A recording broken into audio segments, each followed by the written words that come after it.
आपल्या सोबत आहेत राष्ट्रीय ओबीसी महासंघाचे राष्ट्रीय अध्यक्ष डॉक्टर बबनराव तायवाडे सर.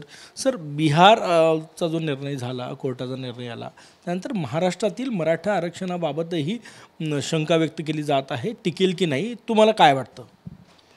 हे बघा, तुम्ही सुरुवातीपासनं जेव्हा मराठा आणि ओबीसी दोन्ही आंदोलनाला या महाराष्ट्रामध्ये मुख्यत्वे सप्टेंबर महिन्यापासून सुरुवात झाली किंवा त्याच्या आधीसुद्धा आम्ही वारंवार सांगत होतो की मराठा समाजाची जी मागणी आहे ती पूर्ण करण्याचा सरकार प्रयत्न करते आहे. यापूर्वीसुद्धा दोनदा झालेला आहे. आतासुद्धा सरकारने एक स्वतंत्र 10% आरक्षण त्यांना दिलेलं आहे.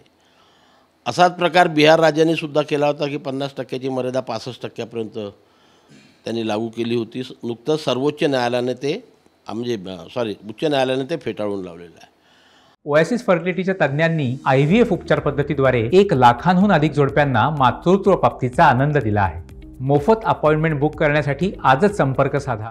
अनेक दिवसापासून आम्ही जी मागणी करतो आहे की समाजामध्ये ज्या जातीचे लोक स्वतःला मागास समजतात आणि त्यांना आरक्षण पाहिजे असेल आणि ते जर खरंच मागास असेल हे राज्य सरकार सिद्ध करू शकत असेल आणि त्यांना आरक्षण देण्याची त्यांची मानसिकता असेल तर एकच पर्याय आहे, जो पर्याय आता सर्व राजकीय पक्षांनी स्वीकारलेला आहे, सत्ताधारी पक्ष सोडून.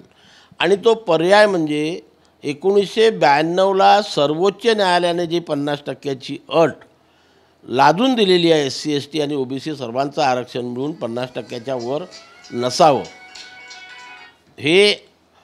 ती 50%ची मर्यादा लोकसभा आणि राज्यसभेमध्ये बिल पारित करून जोपर्यंत रद्द होत नाही किंवा एखादा नवीन कायदा केला जात नाही तोपर्यंत कोणतंही राज्य सरकार नवीन जातीला न्याय देऊ शकत नाही. आणि म्हणून आता सर्व विरोधी पक्ष हे इंटरप्ट करतोय की तुम्ही म्हणताय की नवीन जातीला तोपर्यंत आरक्षण दिलं जाऊ शकत नाही, तर मग महाराष्ट्रात जे मराठा आरक्षण दिलेलं आहे सरकारनं, त्या आरक्षणाचं काय भविष्य आहे? नाही, आता कसं आहे, सध्या उच्च न्यायालयामध्ये प्रकरण आहे. यापूर्वीसुद्धा उच्च न्यायालयाने नाकारलं, सर्वोच्च न्यायालयाने नाकारलेलं आहे. आता या नवीन याच्यामध्ये सरकारने जे काही त्याच्यामध्ये प्रयत्न केलेले आहेत ते उच्च न्यायालय ॲक्सेप्ट करते का की नाकारते? त्यांनी जर नाकारलं, हा तिसरा प्रयत्न आहे. आणि नाही, आता हे जर बिहारचा आणि इकडला निकाल जर पाहिला आपण, मला नाही वाटत की ते टिकेल म्हणून. आणि म्हणून माझी तर सर्व आंदोलनकर्त्यांना एक विनंती नेहमीच मी करत असतो की सर्व सुळाने सर्व मिळून एका डायसवर या आणि केंद्र सरकारच्या विरोधात एल्गार करा की 50%ची मर्यादा रद्द करा. 50%ची मर्यादा रद्द झाल्याशिवाय कुठलंही राज्य सरकार किंवा केंद्र सरकार ज्या समाजाला OBCमधून आरक्षण पाहिजे त्या समाजाला न्याय देऊ शकत नाही. परत एकदा प्रश्न विचारतो तोच मी, महाराष्ट्रातलं मराठा आरक्षण टिकेल का? मी तर शंका आहे, मला शंका आहे अजूनही. कारण वारंवार तशा प्रकारचे निकाल येते आहे. आताच बिहारच्या निकालामुळे सुद्धा ते सिद्ध झालेलं आहे. यापूर्वीसुद्धा महाराष्ट्रामध्ये मराठा समाजाला दिलेलं आरक्षण दोनदा उच्च न्यायालय आणि सर्वोच्च न्यायालय नाकारलेलं आहे. त्यामुळे यावेळेससुद्धा ते टिकेल की नाही याविषयी माझ्या मनामध्ये शंका आहे.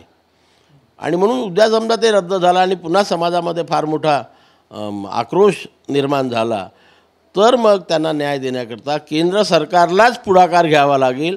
आणि केंद्र सरकारने पुढाकार घेऊन 1992मध्ये सर्वोच्च न्यायालयाने लादलेली मर्यादा ही लोकसभा आणि राज्यसभेमध्ये कायदा पारित करून रद्द करावी आणि प्रत्येक राज्याला मुभा द्यावी की जो समाज तुम्हाला काय म्हणतात त्याला मागास वाटतो सामाजिक आणि शैक्षणिक क्षेत्रामध्ये, त्यांना जर न्याय द्यायचा असेल तर आरक्षणाची मर्यादा या देशामध्ये नसावी.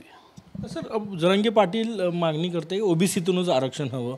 एकीकडे तुम्ही म्हणतात की OBCला जे मराठ्यांना जे आरक्षण दिलं ते टिकेल की नाही याबाबत शंका आहे कायद्याच्या टेक्निकल ग्राउंडवर. दुसरीकडे जरांगे म्हणतात की आम्हाला OBCतूनच हवं आहे. नाही, हे बघा, ते OBCतून राज्य सरकार देऊ शकत नाही हे राज्य सरकारने वारंवार त्यांना सांगितलेलं आहे. आतासुद्धा हे आंदोलन सुरू असताना या राज्याचे मुख्यमंत्री आणि उपमुख्यमंत्री, मंत्रिमंडळातील सर्व सदस्य वारंवार सांगत असतात की आम्ही OBCमधनं मराठा समाजाला आरक्षण देऊ शकत नाही. मागच्या वेळेस आम्हालासुद्धा राज्य सरकारने लिहून दिलेलं होतं, त्याच्यावरती ते ठाम आहे. आतासुद्धा लक्ष्मण हाके यांनी जे आंदोलन केलं आणि या महाराष्ट्रातील सर्व ओबीसी मंत्र्यांनी माननीय मुख्यमंत्री आणि सर्व दोन्ही उपमुख्यमंत्री यांनी यांच्यासोबत चर्चा केली, तेव्हासुद्धा आश्वासित केलेलं आहे, हमी दिलेली आहे की आम्ही कुठल्याही परिस्थितीत मराठा समाजाला ओबीसीतून आरक्षण देणार नाही. वारंवार राज्य सरकार म्हणते तेव्हा ही हिंट आंदोलनकर्त्यांनी आपल्या लक्षात घेतली पाहिजे. खूप धन्यवाद. कॅमेरामॅन मयूरसह गजानन माटे, TV9 मराठी, नागपूर.